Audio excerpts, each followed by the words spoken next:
সহজ রাষ্ট্রবিজ্ঞানে সকলকে স্বাগত। আজকে আমরা পড়ব হানা আরেন্টের দুটি থিওরি। একটি হচ্ছে থিওরি অফ অ্যাকশন এবং অন্যটি হলো থিওরি অফ পাওয়ার। চলো শুরু করা যাক। Theory of action. হানা আরেন্টের থিওরি অফ অ্যাকশন জানার আগে আমাদের জানতে হবে ছোট্ট করে এই তত্ত্বের একটু ব্যাকগ্রাউন্ড বা প্রেক্ষিত। হানা আরেন্ট জার্মানির লিন্ডেনে একটি ইহুদি পরিবারে জন্মগ্রহণ করেন। তিনি যখন মাস্টার্স করছিলেন সে সময় হিটলার জার্মানিতে শাসন করছিলেন।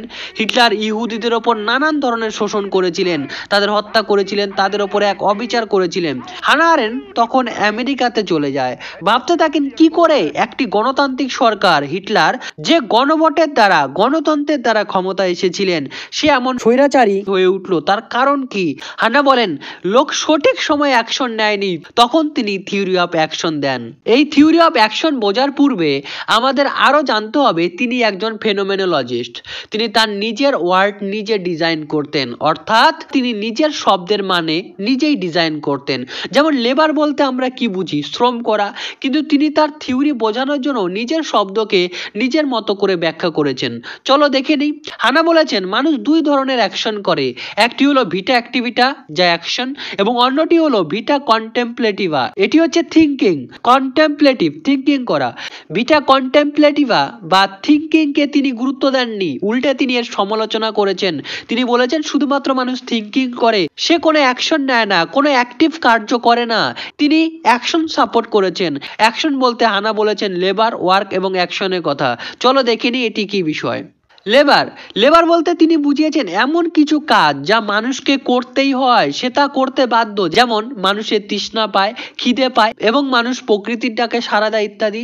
এই সমস্ত কাজে মানুষ স্বাধীন নয়, এই কাজগুলো মানুষকে করতেই হয়, এগুলো ন্যাচারাল বিষয়। একজন প্রাণীর সাথে এখানে মানুষের কোনো পার্থক্য নেই। একটি প্রাণী যেমন খাওয়া দাওয়া করে, ঘুমোয়, তেমনি এখানে একটি মানুষও তাই করে, সে ফ্রি নয় এক্ষেত্রে। তো এটি হচ্ছে লেবার। তাহলে আমরা দেখলাম কিভাবে তিনি তার নিজের শব্দ নিজে ডিজাইন করছেন। ওয়ার্ক বলতে তিনি কি বুঝিয়েছেন? ওয়ার্ক বলতে ইকোনমিক বা প্রফেশনাল অ্যাক্টের কথা বলা হয়। এখানে ব্যক্তি সম্পূর্ণভাবে ফ্রি নয়, কিন্তু সে পার্শিয়ালি ফ্রি, অর্থাৎ এখানে ব্যক্তি কিছুটা ফ্রি। ব্যক্তিকে তার জীবন ধারণের জন্য কোনো না কোনো কাজ করতে হয়, তবে ব্যক্তি এতটুকু ফ্রি যে সে কি কাজ করবে, কি কাজ সে করতে চায়, সে ডক্টর হবে, ইঞ্জিনিয়ার হবে, শিক্ষক হবে, তা সে বেছে নিতে পারে। সে পার্শিয়ালি ফ্রি থাকে এখানে। অ্যাকশন, এখানে ব্যক্তি পুরোপুরিভাবে ফ্রি। হানা আরেন্ট অ্যাকশন বলতে রাজনৈতিক অংশগ্রহণের কথা বলেছেন, পলিটিক্যাল ফিল্ডে অ্যাক্টিভলি পার্টিসিপেশন করার কথা বলেছেন।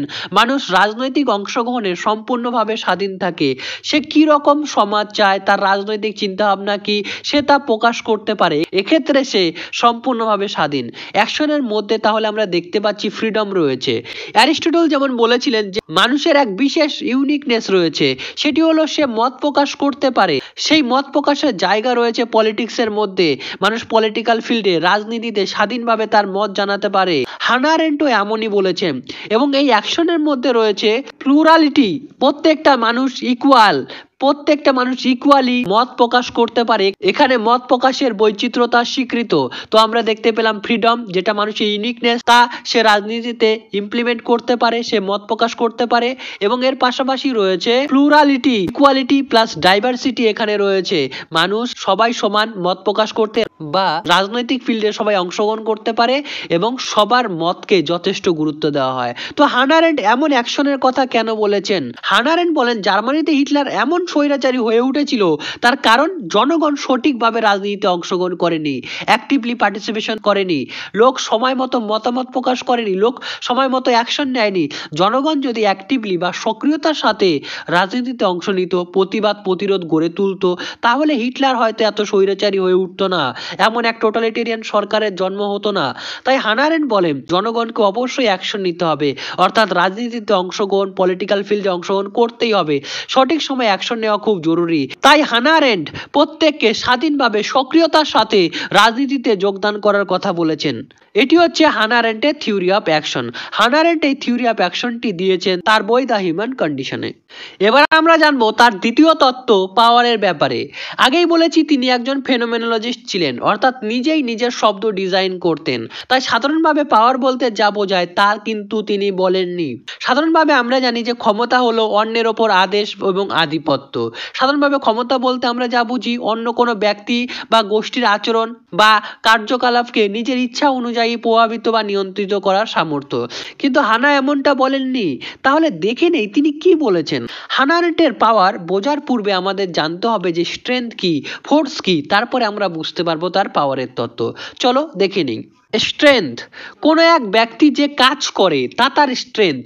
ধরি কোনো একটা ব্যক্তি কোনো কাজ করলেন, যদি কোনো একটা ব্যক্তি বলে যে আমি 10 কিলো পাথর তুলতে পারি, বা কোনো একটি ব্যক্তি বলেন আমি বাজার করতে পারি, তো সেটি তার স্ট্রেংথ।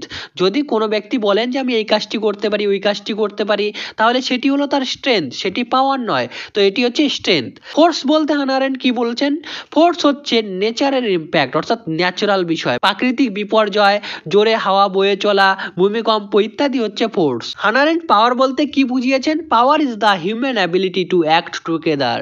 যখন বহু জনগণ একত্রে কোনো এক বিষয়ে সিদ্ধান্ত নেন তখনই কিন্তু পাওয়ার হয়, তখনই সেটা পাওয়ার। অর্থাৎ মানুষেরা যখন একত্রিত হয়ে সক্রিয়তার সাথে কোনো সিদ্ধান্তে আসেন বা সিদ্ধান্ত গ্রহণ করেন তখন জন্ম নেয় পাওয়ার। এখানে কোনো একটি অ্যাক্ট বলতে হানা আরেন্ট বিশেষভাবে পলিটিক্যাল ফিল্ডে সিদ্ধান্ত গ্রহণ করার কথা বলেছেন, রাজনীতিতে অংশগ্রহণ করার কথা বলেছেন। পাওয়ার কালেকটিভ হয়। হানা বলেন যতক্ষণ ব্যক্তিরা রাজনৈতিক ক্ষেত্রে অংশ নেবে না, সচেতন হবে না, ব্যক্তি পার্সোনাল লাইফে ব্যস্ত হয়ে পড়বে, তখন তারা পাওয়ার পাবে না, তারা পাওয়ার বৃদ্ধি করতে পারবে না, পাওয়ার ধীরে ধীরে ডিক্লাইন হয়ে যাবে এবং তখনই জন্ম নেবে হিটলারের মতো টোটালিটেরিয়ান বা এক সর্বনিয়ন্ত্রণবাদী সরকার। পাওয়ার কালেকটিভ, যখন কিছু মানুষ একত্রিত হয় এবং কিছু রেশনাল কনভারসেশন করে তখন পাওয়ার নিজে থেকে বাইরে বেরিয়ে আসে। অর্থাৎ পাওয়ার কালেকটিভ, বহু মানুষ একত্রিত হলে পাওয়ার আসে। রেশনাল, মানুষের যে যুক্তিপূর্ণ সিদ্ধান্ত তা পাওয়ারকে জন্ম দেয়। এবং সুই জেনারিস, অর্থাৎ ব্যক্তিরা একত্রিত হলে যুক্তিপূর্ণ আলোচনা করলে পাওয়ার নিজ থেকে নির্গত হয় বা বাইরে বেরিয়ে আসে। তাহলে আমরা পাওয়ার বলতে সব মিলিয়ে কি বলতে পারি?